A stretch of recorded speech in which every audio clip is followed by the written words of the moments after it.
October 27 దేవుని వాక్య ధ్యానం. తనకు మొర్రపెట్టు వారందరికీ, తనకు నిజముగా మొర్రపెట్టు వారందరికీ యెహోవా సమీపముగా ఉన్నాడు.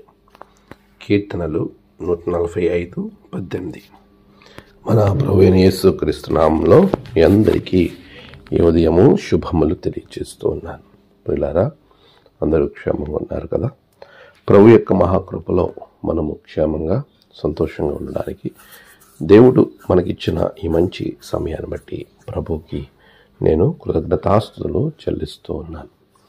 ప్రియమైన విశ్వాసులారా, దేవునిలో మనమందరం సంతోషించి ఆనందించటానికి ఆయన ఇచ్చిన ప్రతి వాగ్దానం మనలను బలోపేతం చేస్తుంది. నేటి వాగ్దానాన్ని మనం గమనిస్తే ప్రభు మనలను ఎంతో ఉన్నతంగా ఆశీర్వదించాడు అనటానికి ఇది గొప్ప నిదర్శనం. చూడండి, ప్రభు అంటూ ఉన్న మాట, నిజముగా మొర్రపెట్టు వారికి ఆయన సమీపంగా ఉన్నాడు. మొర్రపెట్టడం అంటే సాధారణమైనటువంటి మొర్ర కాదు.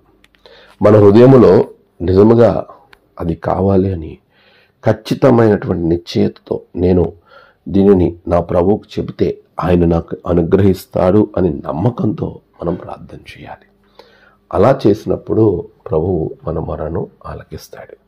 నిజముగా మొరపెట్టడం చాలా చాలా ప్రాముఖ్యం. మరి నువ్వు ఎలా ప్రార్థన చేస్తున్నావు? ప్రార్థన అనేది మనకి మూలమైనటువంటి చాలా కీలకమైనటువంటి విషయం. ప్రార్థన లేకపోతే ఆధ్యాత్మిక జీవితం ఎప్పుడూ ఆశీర్వాదకరంగా ఉండదు.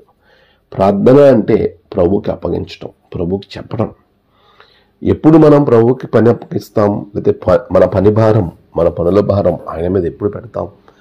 మనము దేవుణ్ణి పూర్తిగా నమ్మినప్పుడు, ఆయన చేస్తాడు అనే నమ్మకం నీకు కలిగినప్పుడు నువ్వు ఆయనకు చెప్తావు. లేక ఆ విశ్వాసము నీలో ఉన్నప్పుడు మాత్రమే చేస్తావు. ఆ ఆసక్తి ఉన్నప్పుడు మాత్రమే చేస్తావు. ప్రార్థన అనే ఆసక్తి, ప్రార్థన అనే గొప్ప విశ్వాసం కలిగి ముందుకు వెళ్ళినప్పుడు ప్రభువు నీకు అనుగ్రహిస్తాడు. నిజముగా మొరపెట్టడం నేర్చుకుందాం. ఎవరైతే ప్రభువుకి నిజముగా మొరపెడతారో, ఎవరైతే ప్రభువుకి ఆయన నా చేస్తాడు అని నమ్మి విశ్వసించి ఆయనకి చెబుతారో, అలాంటి వారి యొక్క ప్రార్థనలను ఆయన అంగీకరించి నీ సమస్య ఏదైనప్పటికీ ఆ సమస్యకు దేవుడు చక్కటి పరిష్కారం అనుగ్రహిస్తాడు. అట్టి కృప ప్రభు మీకు అనుగ్రహించునుగాక. ఆమేన్. ప్రార్థన.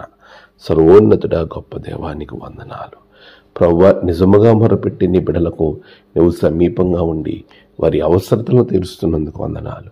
నేడు వారి ప్రయాణాలు, పనులు, తలపెట్టిన కార్యాలలో గొప్ప జయము బిడ్డలకు దయచేయండి.